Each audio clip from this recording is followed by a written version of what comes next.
چې کوم خلق سود کوي لا يقومون الا كما يقوم الذي يتخبطه الشيطان من المس. سودخور با پورز د قیامت د خپل قبر نه داسې راپاسي لکه څنګه چې یو سړی پیریانو لیونی کړی دی. په مثال پیریان ناستی او چتیږي او رابغي پاسې روغ ورځيږي. یا دی آسان مثال وړوکې ماشوم دی اله اله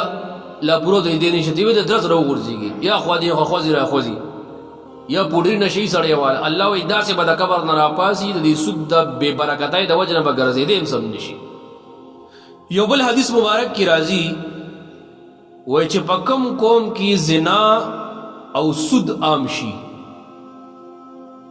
نو په داسې قوم باندې الله تعالی د عذاب راوستو اجازت ورکي چې بس ته دای نور باقي د حد د تجاوز وکړو چې په کلی کې او په قوم کې د دای سود او زنا عام شي به خدای اجازت ورکي چې بس ورولې په عذاب. یو بل حدیث کی راځي چې په کوم قوم کې سود ډیر زیات وي نو په دې قوم کې به لیونی ډیر وي. کوم قوم چې سود ډیر زیات کوي نو په دې کې به لیونی ډیر زیات وي د هغې د بد اثرای د وجې نه. یو بل حدیث کې راځي نبی علیہ الصلوۃ والسلام فرمایي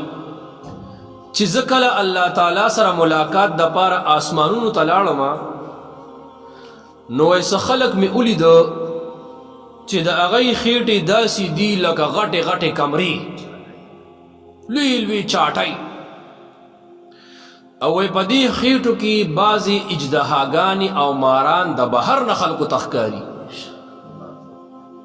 وی ما د جبریل امین علیہ السلام نه تپوس وکړو چې دا خلک څوک دي؟ هغوی چې دا ستا د امت سودخواره خلک دي.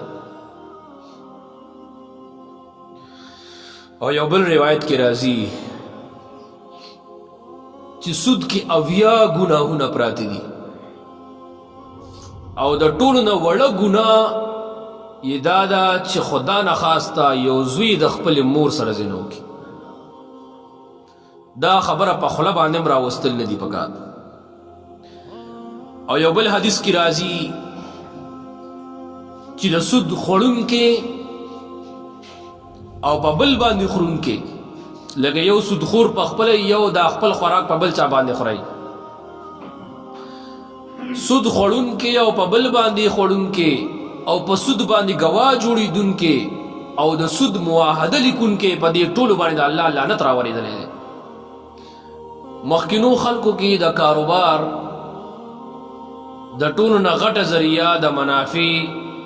چې به هغه یې ګڼله هغه به سود ګڼله هغه او مالدارو خلکو به غریبانانو خلکو له غنم یا پیسې ورکولې په نیټه باندې او هغوی ته پته وه چې دا نیټه دی نشي پوره کولی. بیا به چې نیټه راله زیاتې به یې اغشتي هغه سره به نه وي، بیا به وله بله نیټه ورکړه نورې به زیاتې شوې، بیا به یې د کله کور ونیو او کله چې به دا غریب کم لږ ډېر جایداد هغه به یې ونیو. نو سودخوري په دنیا کې عام شوه. خو که د مسلمان نه علاوه یو هوښیار کافر وګوري نو یو هوښیار کافر هم تا ته ده ووایي چې سود د معیشت تباه کوونکی شی دی. معیشت وایي د پیسې دی نظام ته معاشره او معیشت د سود سره تباه کیږي.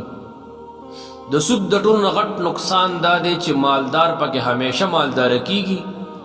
او غریب پکې همیشه غریب کیږي، ورځ تر ورځه پکې ورډوبیږي. رسول به سود باره کې خبرې وکړو. حدیث کې راځي چې د سود پیسې اگر چې بظاهر ډېرې ښکاري خو فإن عاقبته تسیر الی قل، د دې انجام دا دی چې نشوالي ته به ځي، انجام ختم دی، اسم نشته، بیا به د سره روپۍ په جیب کینی. نو سود په مختلفو طریقو سره کیږي. عربی زبان کې سود ته ربا ویلی شوي دی، ربا او د ربا خپل مطلب دی زیاتېدل، دې سره هم بظاهر د انسان پیسې زیاتېږي. سود یې په څو طریقو سره کیږي، د هغې مختلف قسمونه دي. ربا الفضل دی، ربا النسیه ده، ربا العطیه ده وغیره وغیره. څه پکې جایز ده څه ناجایز دي. خو آسان ستاسو په الفاظو کې او په عام فهم زبان کې سود دي ته وایي چې پیسې چاله ورکې په نیټه قرض او بیا ورته وای چې په دې نیټه باندې راکې 100 روپۍ مې درکې ته به 120 راکې د زیاتی شرط پکې ولګولې شي دي ته سود وای یو په سامان کې هغه سامان چې داغي جنس یو وي او وزن یو وي یا پیمانه یو وي مثال غنم په غنم ورکې نو غنم کو په غنم باندې ورکې پورا به ورکې که کمې زیاتې دې پکې راو سودا سود دی بعض وخت به ساده تاته و زما دا خراب غنم کیلو 2 کیلو والا مال دا خشته غنم 1 کیلو راکا تم سود دی حدیث کی راځي جیدها وردیها سوا کمزور او خشته دوه برابر دي دا خلک د اخترونو کې داسې کوي بینک ته زړه لوټونه یوسي یا سمې د عام پیسې چې مونږ استعمالو دا 1100 روپۍ ورکی بینک والا د 0 روپو ګټه ورکی وای دا ماشومان باندې تقسیمو ما ثواب ګټم ماشومان خوشاله ماشومان د خوشاله کو خراب دي خپکو د یو له 100 روپو ولګه تا 0 روپۍ ولې واغشتي اغله دا 100 روپۍ تا ولې ورکی کته صرف دا وی چې هغه نوې پیسې راګي نو دغه حدیث کې راغلي دي کنه چې کمزوري او اعلی دوه جنس یو برابر دي تا نه تاسو کو د 100 روپو لوټ کو زوړ وی او کنه وی 100 روپۍ دي چې بل سو ګیروړي بیا د توالینو که برابر سرابري خو صحیح ده 0 روپۍ راوړي 0 روپۍ دی ولا ورکه خو صحیح ده که زیاده کمې غواړي روپۍ نو دا سود دی ګوره 100 روپۍ که نوي دي که زړې دي همدغه 100 روپۍ دي 0 روپۍ که نوي دي زړې دي همدغه 0 روپۍ دي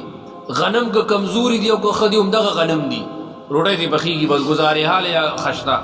خو جنس یو دی بالکل نو د دې کمزوري او ښه والا دا ټول برابر دي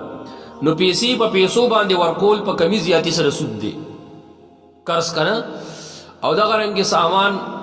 په خو بایزونه په پیمانه باندې تلل کېدل اوس هم په پیمانه سره تلل کېږي څه په پیمانه باندې او څه په دغه باندې کې په تول باندې کېږي نو دا غنم منم مخکې په پیمانه باندې دا رستو زمانہ کې بیا خلکو وزن تک کیلو غنم دی واغشت 2 کیلو دی ورک دا سود دی نو دې شذونو نه ځان بچکول پکار دی اوس په حدیث کې خو د سود ممانعت رالو د حدیث سره سره په قران کریم کې په مختلفو ځایونو کې د سود نه من راغلی دا او سود ته ډیره عظیمه او لویه بیماری ویلې شوې ده قران کریم کې الله فرمایي یا ایها الذین آمنوا لا تاکلوا الربا اضعافا مضاعفا دا آیت مبارک چي دي الله فرمایي اے مؤمنانو تاسو سود دوچن مخورئ څه مطلب چې خپل پیسې موالي ورپسې سود موالي نه صرف خپل پیسې والا سود پریدا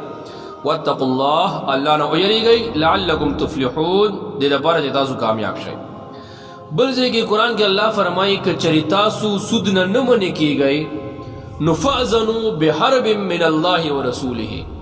نو د الله او د الله د رسول د طرف نه جنگ ته تیار شئ بل ځای کې الله فرمایي چې ګوره سود پیسې خو بظاهر انسان د ډېر زیات ښکاري خو الله وی يمحق الله الربا ويربي الصدقات الله تعالی سودونه ختمي او د صدقات والا پیسې نور هم زیاتای څوک چې صدقې خیراتونه کوي دا غمال الله زیاتای او څوک چې سود کوي دا غمال به الله تبا کوي او قران کریم کې بل ځای کې الله فرمایي